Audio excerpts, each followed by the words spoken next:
Bueno, mi nombre es Esteban Reyes, yo soy abogado de profesión y estudié una maestría en educación y desde hace muchos años me vinculé con el sector de formación ciudadana, educación en ciudadanía, a través de una fundación que desarrollaba en Colombia programas para educación formal e informal en ciudadanía.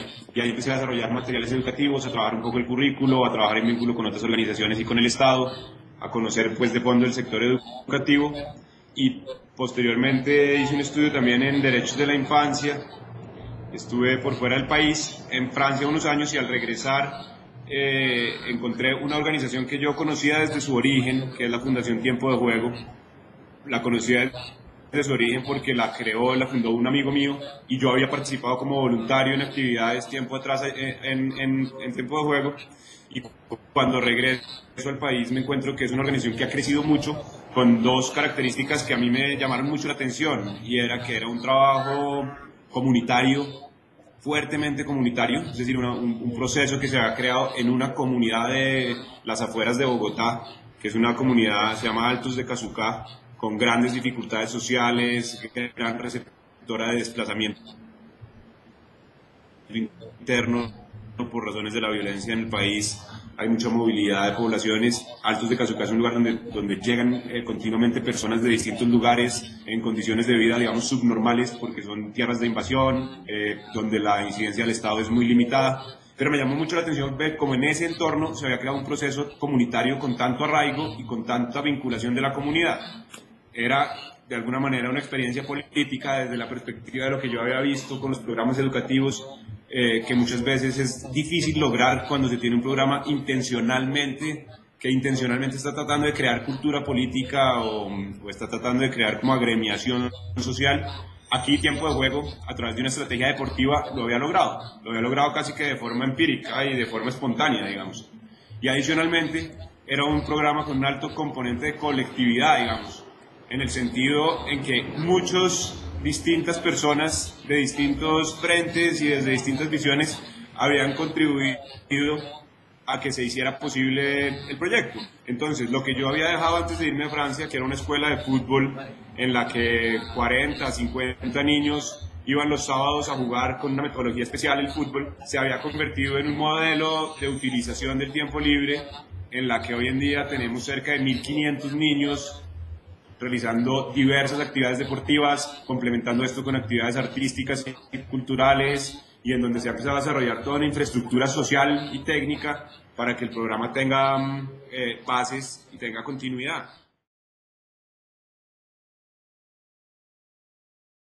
Y te decía que hay un rasgo esencial en este modelo de formación, digamos, que utiliza Tiempo de Juego, y es el modelo de pares, en el sentido en que es una estrategia de participación de niños y jóvenes, y quienes lideran los procesos son lo que llamamos en Tiempo de Juego los monitores.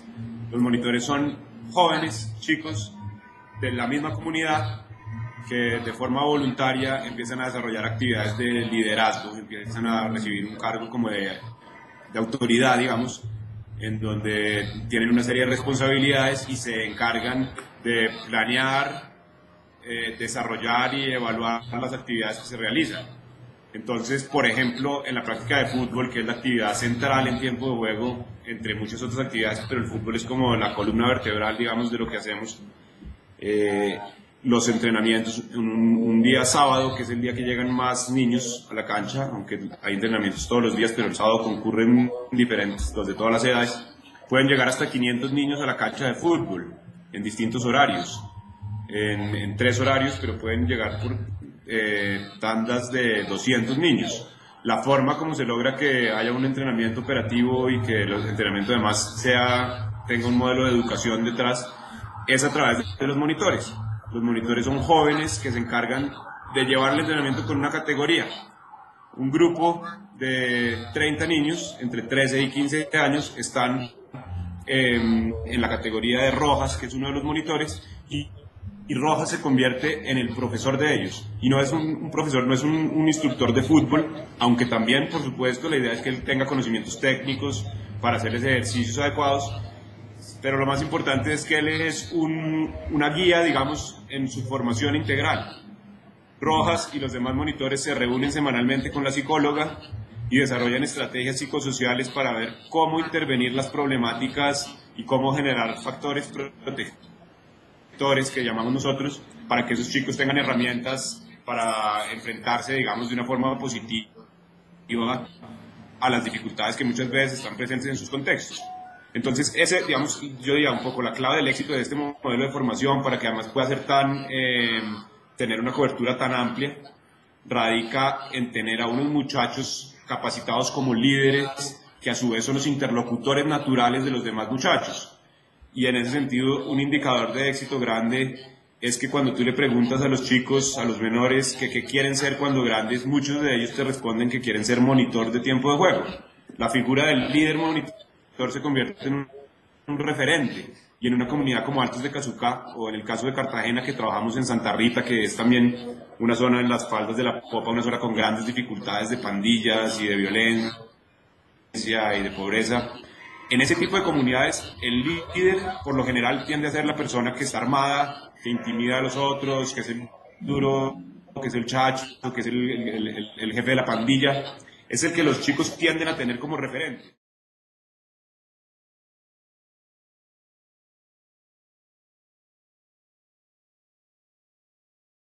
Creo que hay varias cosas. El movimiento de fútbol para el desarrollo, digamos, o de fútbol callejero, o de fútbol por la paz, tiene muchos nombres según el contexto.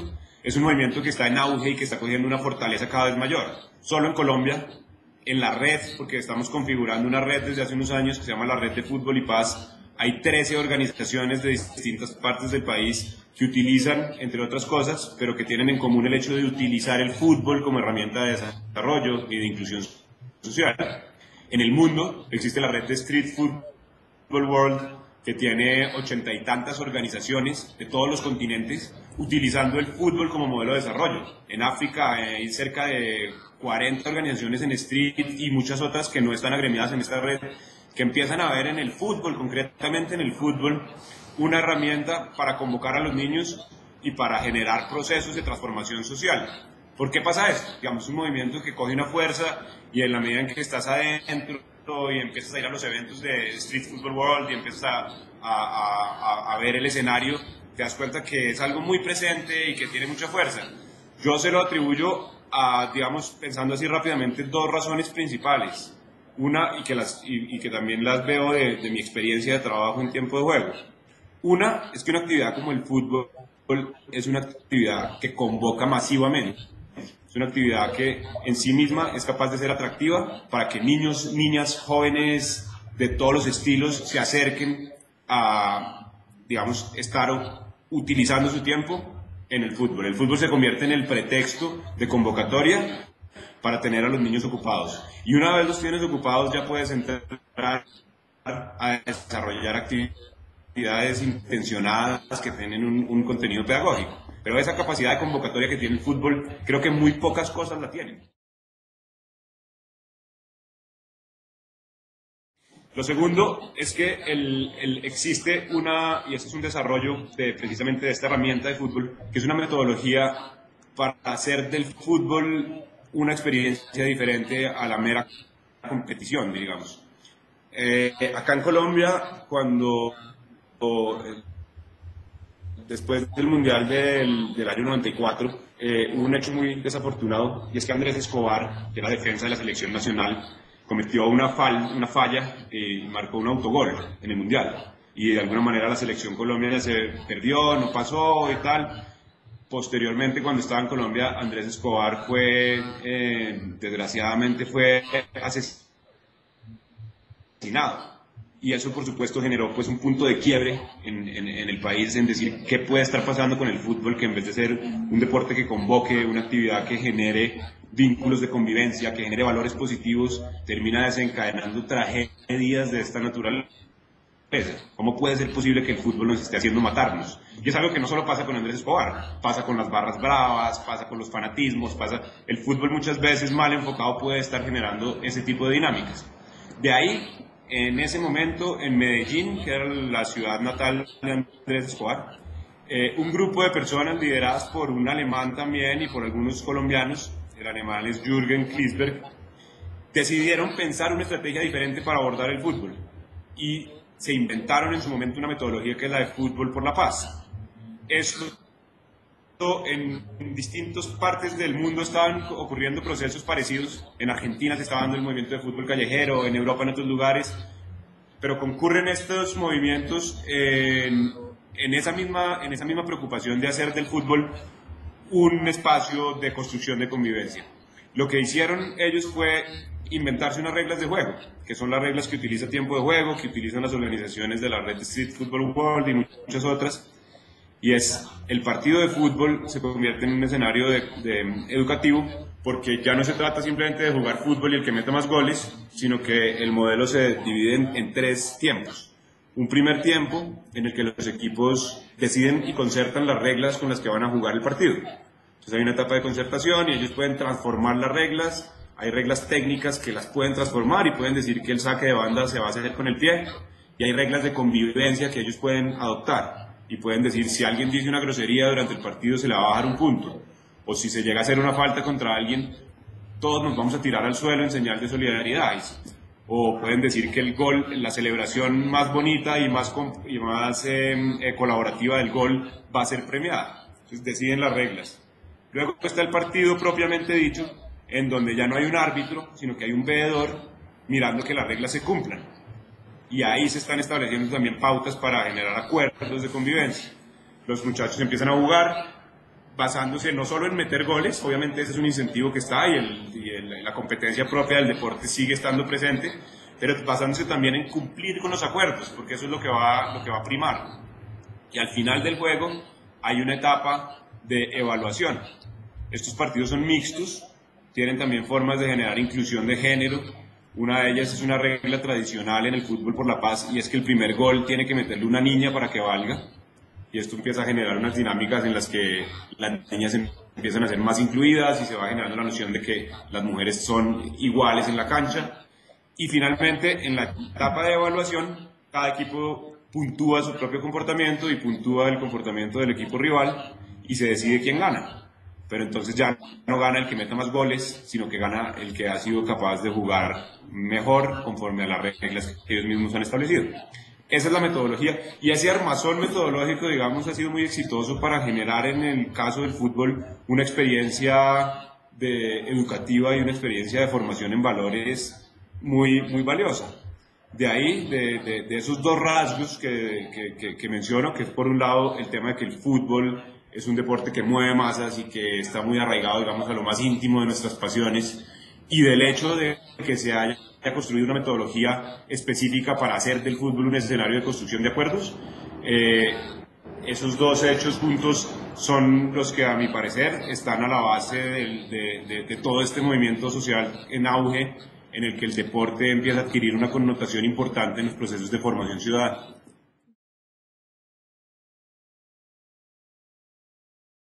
Pero llegando directamente al tema de educación en valores, algunas cosas que hemos identificado nosotros, las mencioné ahorita un poco por encima, pero es el trabajo que hagamos de formación en valores con los chicos no basta y posiblemente no va a funcionar incluso si no se articula con los otros actores que les están hablando continuamente a ellos. De ahí que el trabajo con las instituciones educativas nos parezca fundamental y estamos actualmente empezando a explorar formas de trabajo en alianza con los colegios de la comunidad.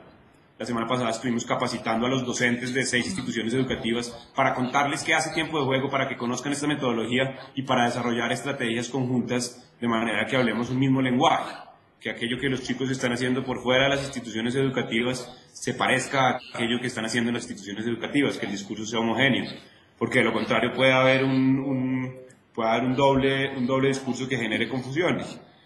Y tampoco será suficiente el trabajo si no trabajamos de la mano con otro, obviamente, actor fundamental de todo esto, que son las familias de los chicos.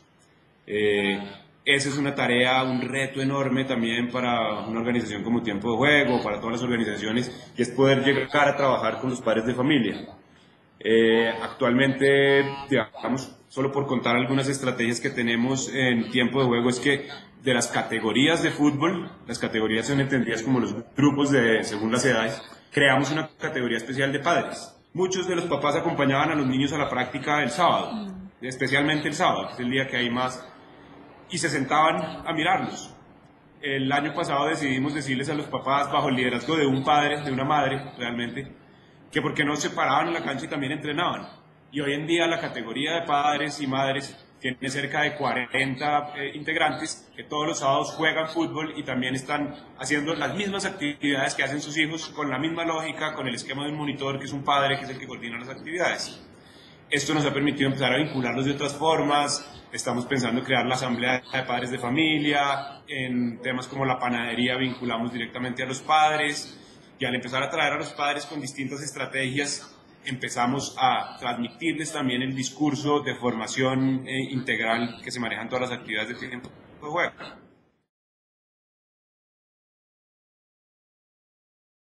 Cuando el año pasado quisimos por primera vez trabajar con instituciones educativas, lo pensamos expresamente para los docentes de educación física. Pero al entrar nos dimos cuenta que no había que limitarlo y que había docentes de muchas otras asignaturas que tenían interés en explorar estas técnicas porque pueden contribuir a la buena convivencia en el aula y a resolver problemáticas de convivencia que se presentan continuamente, como el bullying, como el maltrato, como los rechazos, como peleas entre grupos, a través de herramientas simplemente metodológicas que se pueden utilizar en cualquier clase. Entonces, esta metodología de trabajo que yo les contaba que usamos, de romper el espacio de trabajo en tres, de manera que el primero sea la construcción de acuerdos, el segundo sea la actividad propiamente dicha y el tercero sea la evaluación, es un cascarón en el cual tú puedes desarrollar cualquier actividad, no solamente una actividad deportiva, también una actividad artística, también una actividad de enseñanza de la química en un salón de clases. Entonces hemos visto que en muchos espacios, según el interés del docente y digamos la disposición para trabajar estas cosas, el modelo es muy útil.